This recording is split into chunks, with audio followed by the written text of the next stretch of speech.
We are used to seeing the Duchess of Sussex battle the tabloids. We are used to seeing her clash with her own family. But today, news coming out of Los Angeles suggests she has finally picked a fight she cannot win. She isn't fighting a lonely father in Mexico or a newspaper in London. This time, she has taken on the House of Chanel. And unlike the royal family, who often stay silent to keep the peace, Chanel cares about one thing only: its bottom line. Breaking reports confirm that the French luxury house has officially filed a lawsuit, sending shockwaves through the legal corridors of Hollywood. This is not a simple cease and desist letter. We are talking about an $8 million claim alleging damages, fraud, and breach of contract. At the center of the case is an accusation of a practice known in the retail underworld as wardrobing. But this isn't a college student returning a prom dress. According to the legal filing, this was a systematic, calculated operation, described as almost military in precision, designed to maintain a multi-million-dollar wardrobe while operating on a budget that was rapidly running dry.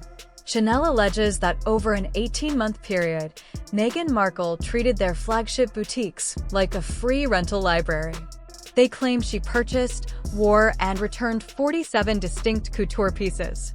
And the most terrifying part for the Sussex camp? Chanel says they have the receipts, forensic evidence, and security footage to prove it.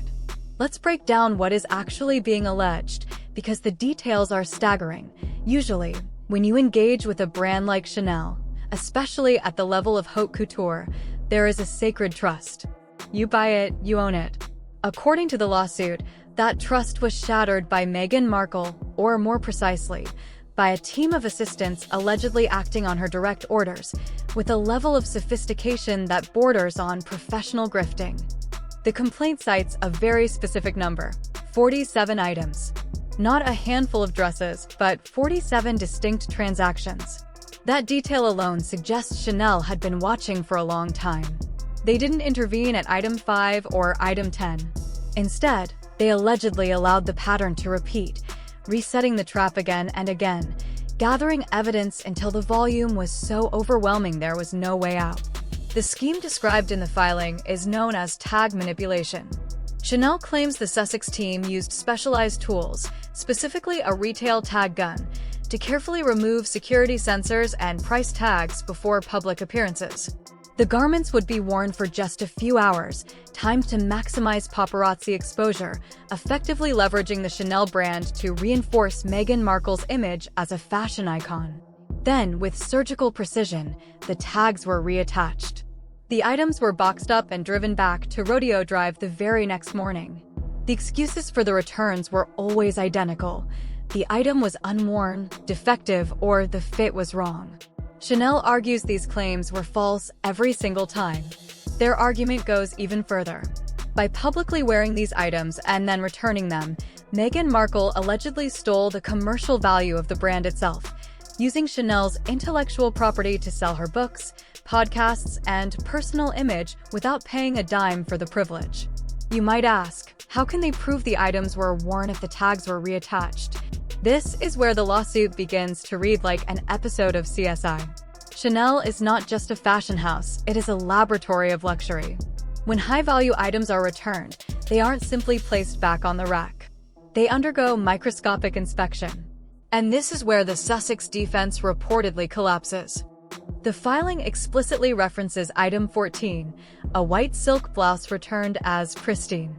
According to Chanel's forensic lab report, submitted as evidence, they discovered traces of a specific bronzer embedded deep within the collar fibers, a product Meghan Markle is publicly known to use. But it gets even more precise. Investigators allegedly detected chemical traces of Côte d'Azur by Oribe, the exact perfume Meghan Markle has identified in interviews as her signature scent. They didn't just find makeup. They found a fingerprint. The lawsuit alleges the recovery of DNA evidence, including skin cells and hair follicles trapped within the weave of the fabric. Chanel claims these biological samples were preserved and argues that the markers found on the returned garments match the defendant. According to the filing, they are prepared to conduct DNA testing on sweat stains found in a $5,000 jacket to prove it was worn during a tense lunch with television executives. This forensic evidence, they argue, completely destroys any mistake defense. One cannot plausibly claim an item was merely tried on when body chemistry is embedded in the underarm fibers of the garment. The level of detail outlined in the complaint suggests Chanel is pursuing this case aggressively. They appear intent on humiliating Meghan Markle in open court by holding up a stained garment and asking, "Is this your bronzer?" If the physical evidence is damaging, the behavioral evidence is described as catastrophic. The lawsuit references exhibits A through Z, including extensive digital video files captured inside Chanel boutiques. But the real bombshell, according to the filing, is the audio evidence. Chanel's legal team describes an incident involving item 47, the final dress that allegedly broke the camel's back. The garment was a gold boucle gown reportedly worn to a high-profile awards gala in New York. The following morning, it was returned with a 3-inch tear in the hem and oily stains on the lining. The store manager refused to accept the return. According to the complaint, during the ensuing confrontation, the manager, anticipating volatility, began recording the exchange. A transcript of that recording, submitted as evidence, allegedly captures a voice identified as the Duchess of Sussex screaming at staff. This is not characterized as a polite disagreement, but as raw, unfiltered rage. The voice is allegedly heard shouting, "I don't care about the stain. Get it cleaned. I'm wearing this brand on my back, giving you millions in free press, and you're arguing with me over a dry cleaning bill. Do you know who I am?" When the manager reportedly stood firm, the threats escalated. The voice allegedly continues, "If you don't process this refund right now, I will tell the world your staff was rude, racist, and incompetent. I will destroy the store." According to Chanel, this moment represents the nail in the coffin. They argue the recording demonstrates malice, an attempt to weaponize status and title, and, more disturbingly, the threat of a false accusation of racism in furtherance of fraud. In their view, this transforms the defendant from a difficult customer into a bully engaging in attempted extortion. Chanel did not simply absorb the abuse. They preserved the recording and are now using it to justify their pursuit of punitive damages, arguing that the conduct was both oppressive and fraudulent. And, according to the lawsuit, the evidence does not stop at the boutique doors. In a twist no one saw coming, the lawsuit reveals that Chanel's lawyers have successfully subpoenaed raw footage from the Harry and Meghan Netflix documentary. When you film a reality series, hundreds of hours of B-roll footage are captured that never make the final cut.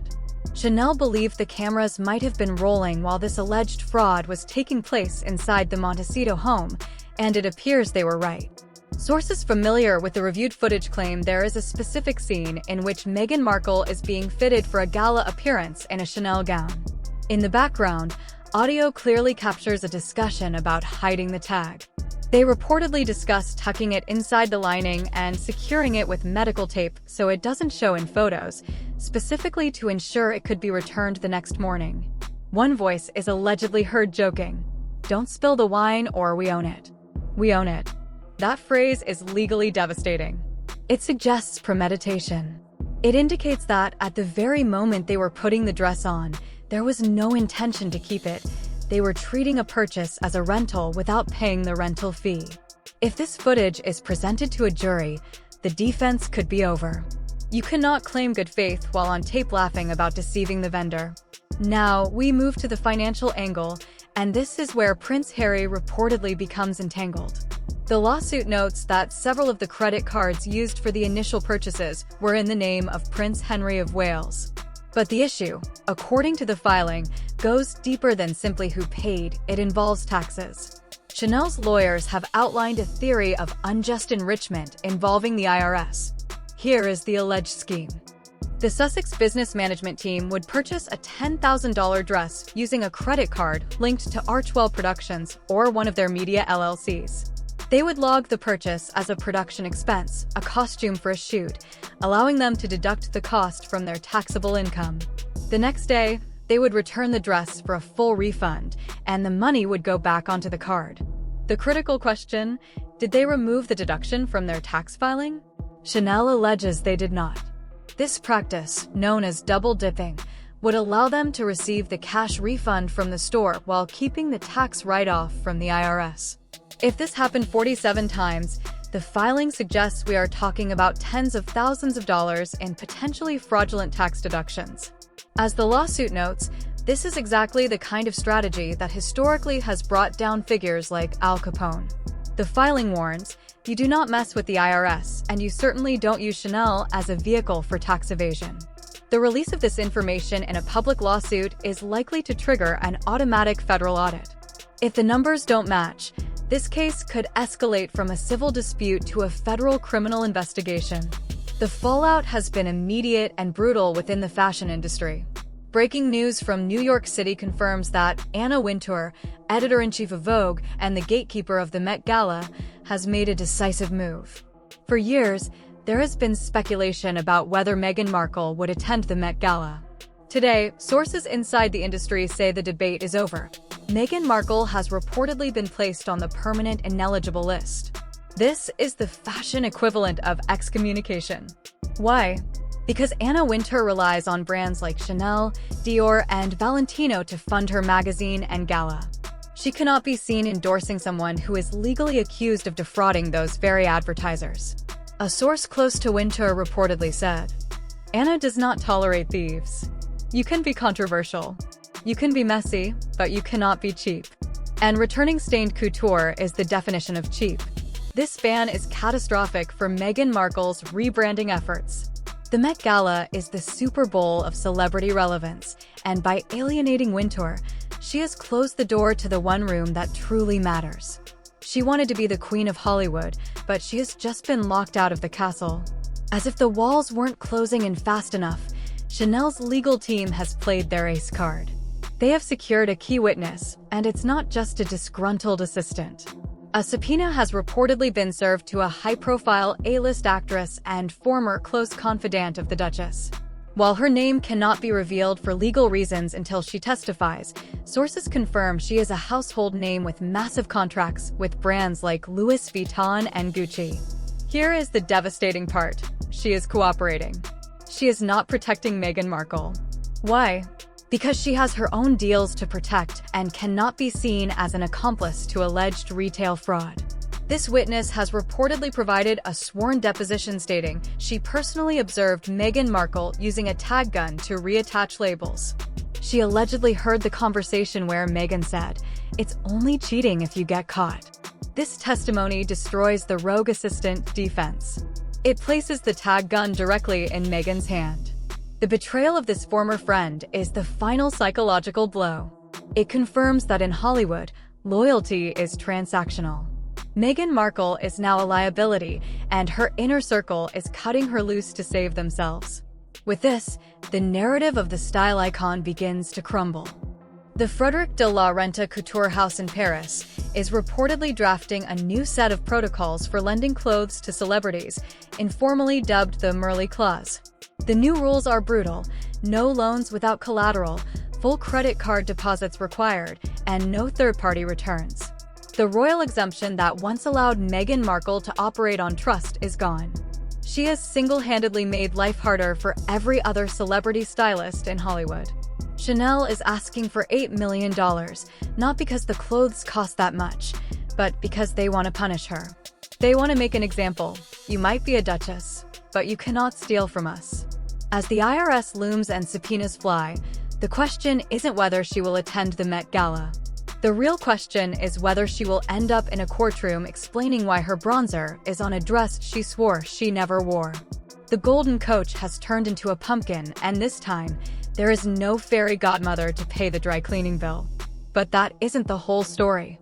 Just as the legal team was wrapping up the filing, a new whistleblower reportedly emerged from within the Montecito staff with a story about what happened to the missing jewelry. That, however, is a story for another time.